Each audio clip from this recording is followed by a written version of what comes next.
साथियों नमस्कार, कैसे हैं आप सब लोग। मज़ामा केम छो कसा आहे। अरे कभी हंस भी लिया करो, परेशान क्यों रहते हो। और जब भी डिवोर्स केस फाइल करते हो तो पता नहीं देवदास क्यों बन जाते हो मेरे भाई, समझ में नहीं आता। दाढ़ी बढ़ रही है, परेशान हो गए, अब क्या होगा, अब कैसे होगा, वाइफ से डिवोर्स मिल तो जाएगा ना, मेंटेनेंस तो नहीं देना पड़ेगा। तमाम ऐसे क्वेश्चन सर में आपके आ जाते हैं, आपका सर जो है दुखाते रहते हैं। देखो, चिंता और चिंता में सिर्फ फ़र्क है एक बिंदी का। अगर आपने चिंता कर ली तो फिर चिता बनने में जो है देरी लगेगी नहीं। आप चिंता मत करो, आप चिंतन करो कि आज भी अच्छा कैसे हो और भविष्य भी जो है अच्छा कैसे हो। तो जब भी डिवोर्स केस फाइल कर रहे हो अपने उज्जवल भविष्य की मनोकामना करते हुए, तो क्या ऐसा ध्यान रखें कि हमको मात नहीं खाना पड़े और अपने राइट्स को हम इजीली इन्फोर्स कर सकें और इजीली डिवोर्स केस को जीत सकें। क्लियर है। देखो, डिवोर्स केस की स्थिति को या डिवोर्स शब्द को मैं नकारात्मक मानता हूँ। मैं इसलिए नकारात्मक मानता हूँ क्योंकि ये शब्द बेसिकली हिंदू लॉ संस्कृति में था ही नहीं। इसको जबरन जो है डाला गया है, और ये डाला इसलिए गया है ताकि जो हिंदू फैमिलीज़ हैं उनको तबाह किया जा सके। ये आपको मैं साफ साफ इसलिए कह रहा हूँ। आज कोर्टों में आप जाओ, कितने केस माउंटेन्स के दिखते हैं, आप कितने केस दिखते हैं ईसाइयों के। और आप देख लो, कोर्ट जो है भरा पड़ा है, गुप्ता, अग्रवाल, टेबरीवाल, समरवाल, एक्सेट्रा एक्सेट्रा, कितने लोग हैं, उनसे भरा पड़ा है। तो लोग मर रहे हैं। प्रॉब्लम क्या आ रही है कि लालच दोनों तरफ है। लड़के वाले भी कम नहीं, लड़की वाले भी कम नहीं। और जब ईगो क्लैश होता है तो घर बिगड़ते हैं, परिवार बिगड़ते हैं, और अगर बच्चे पैदा हो गए तो उनका भविष्य भी जो है वो ख़राब हो जाता है। चीज़ें दुखदाई इसलिए होती हैं कि हमको बुरा लगता है कि हमारी कम्युनिटी के बंदे जो है मर रहे हैं और अल्टीमेटली उनका तलाक जो है वो कोर्ट से हो रहा है। देखो, आज शादी हमने करी, लाखों रुपये खर्च कर दिया। शादी कईयों की चल रही है कुछ दिन, कईयों कुछ महीने और कईयों कुछ साल। अल्टीमेटली आपको हासिल क्या हो रहा है भाई, ये मुझे आप बताओ। कोई फ़ायदा होता है क्या डिवोर्स से आपको? आपने डिवोर्स फाइल कर दिया, बड़ी खुशी से आप जा रहे हो वकील के पास में, वकील ने भी ड्राफ्टिंग कर दी, उसने पिटिशन को फाइल कर दिया, फिर वो लड़की आ रही है, जवाब फाइल कर रही है, और उसका वकील और आपका वकील लड़ रहा है। उनको तो बड़ा मज़ा आ रहा है, जज साहब सुन रहे हैं, उनको दिख रही है भैया स्टोरी आ गई, क्या स्टोरी है जी, मज़ा आ रहा है जी। और अल्टीमेटली जब बदनामी आपकी सोशल लेवल पर हो रही है उसका कोई भी एंड नहीं है। हम डिवोर्स क्यों फाइल कर रहे हैं? अगर डिवोर्स चाहिए हमारी पत्नियों को तो वो फाइल करें। अगर वो हमसे अलग हो गई हैं और मनाने पर भी नहीं आ रही हैं, अल्टीमेटली वो डिवोर्स फाइल करें, हम डिवोर्स फाइल नहीं करेंगे। ये बात दिमाग में सेटल कर लो। आपका अधिकार कानून में है to do sex with your wife, उस राइट को उपयोग में लो। आप घर पे जा रहे हो वाइफ के, वो अगर तैयार नहीं है सेक्स करने के लिए तो वो कोर्ट में खुद लिख के दे इस बात को। वो डिवोर्स खुद फाइल करे। जब तक वो फाइल नहीं कर रही है, आगे नहीं बढ़ रही है, जस्ट डू योर एक्सरसाइज, उससे पीछे नहीं हटना है। और सुप्रीम कोर्ट ने भी कहा है कि अगर पत्नी सेक्स के लिए राजी नहीं है, if she is not ready in willing for sexual intercourse, in that scenario adverse inference can be drawn. और वहाँ पर डिग्री ऑफ डिवोर्स को हम इजीली दे सकते हैं। तो अगर वाइफ का एडमिशन होगा तो वहाँ पर डिवोर्स होना हमारे लिए काफ़ी ईजी हो जाएगा। वो लिख के देंगे भाई मुझे सेक्स नहीं करना है, मैं इंटरकोर्स करना नहीं चाहती हूँ, मैं इस शादी को ही एंड करना चाहती हूँ। क्लियर है। अब एक जजमेंट जो है मैं डिस्कस करूँगा पिंकी बनाम पुष्पेंद्र का। ये फैसला है इलाहाबाद हाई कोर्ट का। ये फैसला जो है प्रोनाउंस हुआ है 6 सितंबर 2024 को। एक छोटी मिस्टेक हस्बैंड को भारी पड़ गई, डिवोर्स केस जीत गया, तब भी हाई कोर्ट जाके हार गया। मामला इस तरह से था कि वाइफ जो है ये पहुंच गई हाई कोर्ट कि अधीनस्थ न्यायालय ने जो डिग्री ऑफ डिवोर्स दिया है वो पूर्णतः गलत दिया है, और इस डिग्री ऑफ डिवोर्स को रद्द करो। और धारा 28 हिंदू मैरिज एक्ट के तहत जो है इसने अपील दाखिल कर दी। साथियों, इस मामले में जो पक्षकार हैं इनकी शादी हुई 2006 में, डिस्प्यूट्स रहे, और 31/12/7 को पत्नी जो है वो उसके पीयर चली गई। हस्बैंड ने जो है डिवोर्स फाइल कर दिया जस्ट 2 महीने बाद। उसका ग्राउंड ये था कि मेरी पत्नी को इनफर्टिलिटी के इश्यूज़ हैं और वो मैरिज को कंज्यूम नहीं कर सकती है, इंटरकोर्स के लिए एलिजिबल नहीं है, तलाक दे दो। नोटिस जो है गए वाइफ को, वाइफ अपीयर हो गई और उसने अपना जवाब फाइल कर दिया कि मुझे भी तलाक चाहिए, इसके साथ रहना संभव नहीं है और डिग्री ऑफ डिवोर्स को ग्रांट कर दो। समय बीतता गया, अल्टीमेटली जो है मीडिएशन होगा। मीडिएशन में हस्बैंड ने एक यू टर्न ले लिया कि मुझे रीथिंक करने का समय दिया जाए, मैं इस मैरिज को रिवाइव करना चाहता हूँ। जैसे ही वो कंसेप्ट दिया, वाइफ ने ले लिया यू टर्न कि बेटा अब तो मैं तुमको डिवोर्स दूंगी नहीं, अब तो साथ आके रहे मेरे। अब अल्टीमेटली हस्बैंड जो है वाइफ को लेने गया नहीं, ना साथ रहा।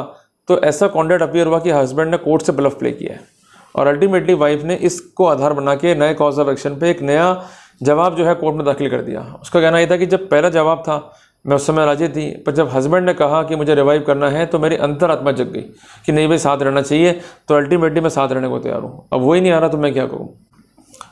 उसका कहना यह था कि हस्बैंड ने जो भी मेरे पे आक्षेप लगाए हैं वो लगाए हैं ऑन ग्राउंड ऑफ इनफर्टिलिटी।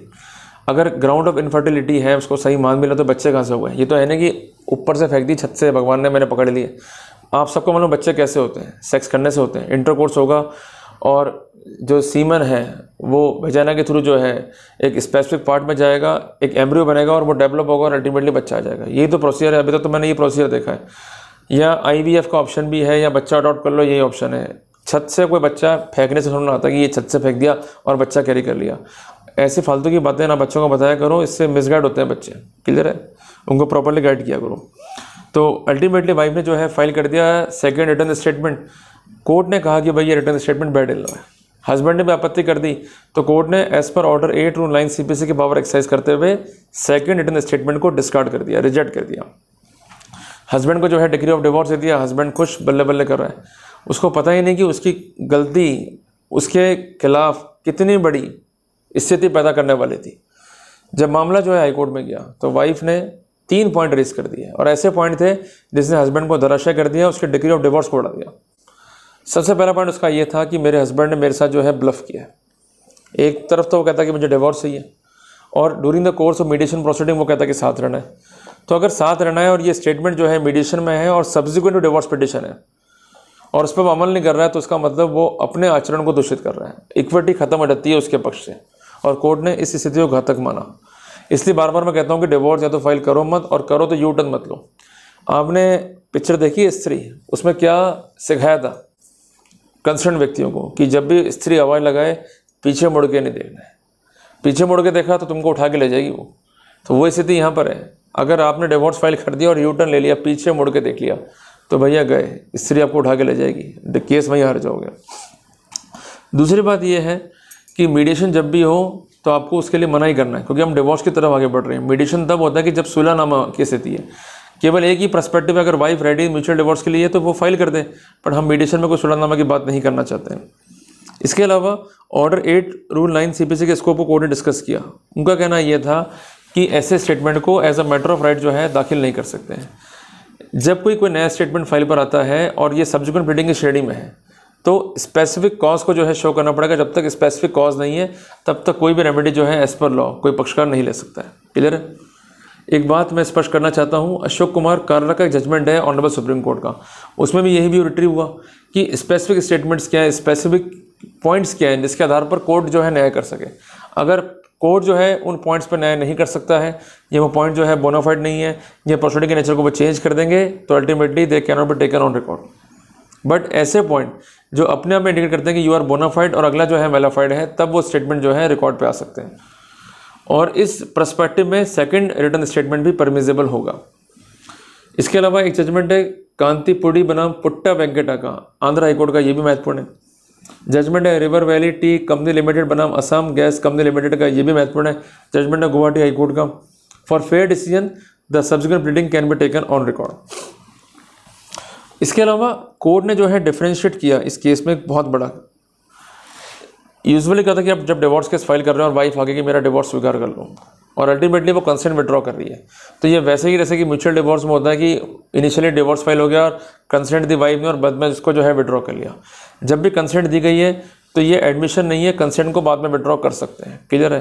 तो आप एक बात का विशेष ध्यान रखिए कि जब भी कंसेंट आ रही है और बाद में जो है इसको विड्रॉ नहीं कर सके तो एडमिशंस उसके पार्ट पर हो, इसलिए उसको जो है मोशन करने दो कि तुम जो है डिवोर्स फाइल करो और मैं नहीं करूँगा। और जब डिवोर्स फाइल कर दे तो आप भी डिवोर्स लगा दो, अल्टीमेटली कोर्ट जो है कन्वर्ट कर देगा म्यूचुअल में उसको, तो वहाँ पर एडमिशंस पर जो है डिवोर्स मिल जाएगा। मोटी मोटी बात ये। पर जैसे आपने यू टर्न ले लिया तो वहाँ पर दिक्कत जो है आपके लिए होने वाली है। कुछ महत्वपूर्ण जजमेंट है, जिसमें से एक जजमेंट जो है रिसेंट है वो काफ़ी इंपॉर्टेंट है, हितेश भटनागर बनाम दीपा का।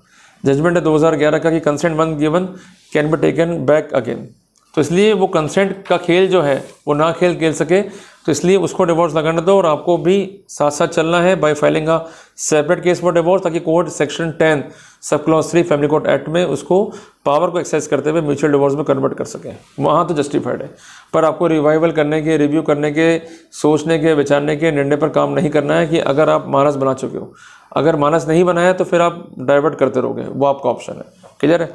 तो ये जजमेंट जो है हमें सिखाता है 5 बातें। नंबर 1, जब भी डिवोर्स फाइल कर रहे हो तो आपकी प्लीडिंग, आपके फैक्ट्स, आपकी ड्राफ्टिंग स्पष्ट होनी चाहिए। अगर उसमें गड़बड़ियां हैं तो आपको नुकसान खाना पड़ेगा। इसलिए हमेशा मैं कहता हूं कि प्लीडिंग की बजाय ड्राफ्टिंग पे जोड़ दो। इन केसेस में 80% सारा जो कोर्स है वो डिपेंड है ड्राफ्टिंग पे। सही ड्राफ्टिंग आपको जो है जीत दिलवा सकती है। नंबर 2, यू टर्न नहीं लेने का। नंबर 3, हमको डायरेक्ट डिवोर्स नहीं फाइल करना है, वेट करना कि वाइफ फाइल करे। अगर टाइम बीतता जा रहा है, 2 साल से ऊपर समय हो चुका है, देन वी में प्रोसीड फर्दर। और चौथी बात है कि you may go for live in relationship also. और इसके लिए बार बार मैं कहता हूँ कि वाइफ के घर जाओ, उससे पूछो कि वो क्या चाहती है। अगर वो कहते कि नहीं मुझे नहीं चाहिए तो लिख के दे दे, मुझे सेक्स नहीं करना, मुझे साथ में नहीं रहना, तो वहाँ पर फ़ायदा मिल जाएगा आपको, उसका एडमिशन आ जाएगा। 5वीं इंपॉर्टेंट बात कि आपको इस बात का विशेष ध्यान रखना कि जो कुछ भी आप लिख रहे हैं उसके ग्राउंड्स हों। जैसे इसने ग्राउंड ले लिया इनफर्टिलिटी का, इस बंदे ने, और वो ग्राउंड स्टैंड नहीं कर पाया। वाइफ खुद कहती है कि भाई अगर ये कहता है कि मुझे इशू है इनफर्टिलिटी का, तो बच्चे कहाँ से हो गए। तो इसलिए जो भी आप ग्राउंड ले रहे हो, चाहे वो क्रूअल्टी का है, एडल्ट्री का है, डाइजेशन का है, उसको आपको ही प्रूव करना है और स्टैंड करना है। अगर नहीं कर पाओगे तो केस फाइल मत करो। हारने से बेहतर है कि हम लड़े नहीं। क्लियर है। तो जब भी हम कोर्ट में जा रहे हैं तो हमारा मकसद एक ही होना चाहिए कि हम जीत की तरफ जो है आगे बढ़ रहे हैं। क्लियर है। तो क्लेवर माइंड से, शांत दिमाग से खेलने का है। सही वर्कआउट करो, सही ड्राफ्टिंग करो, and definitely we could win as पर the available circumstances. So there is no need to worry. हमको सिर्फ वर्कआउट करना है, आगे बढ़ना है और निश्चित तौर पर हम जीत जाएंगे। बट साइड बाय साइड जो भी इंतजाम है वो करते हुए चलो, नहीं करोगे तो मारे जाओगे। अब अचानक वाइफ चली गई, सब कुछ छिन गया, वो नहीं आ रही है, तो ये तो नहीं इसके हाथ जोड़ते रहेंगे। और भी ऑप्शन है, उसको अवेल कर लो। उनको भी अवेल करते हुए जो लिखा पड़ी है उसको ढंग से कर लेना। आप नहीं करोगे तो मारे जाओगे। एक कहावत है बड़ियों की कि पहले लिख फिर दे, तो आपको पहले लिखना है फिर देना है। क्लियर है। तो जो कुछ भी देना चाहते हो आप दो, बट लिखने के बाद। क्लियर है। वाइफ को भी और कंसर्न लिव इन पार्टनर को भी। क्लियर है। तो इसलिए घबराने का नहीं है, सिर्फ वर्कआउट करना है, निश्चित तौर पे हम सफल होंगे। साथियों जल्दी मिलते हैं एक नए टॉपिक के साथ। टिल देन जय हिंद, जय भारत।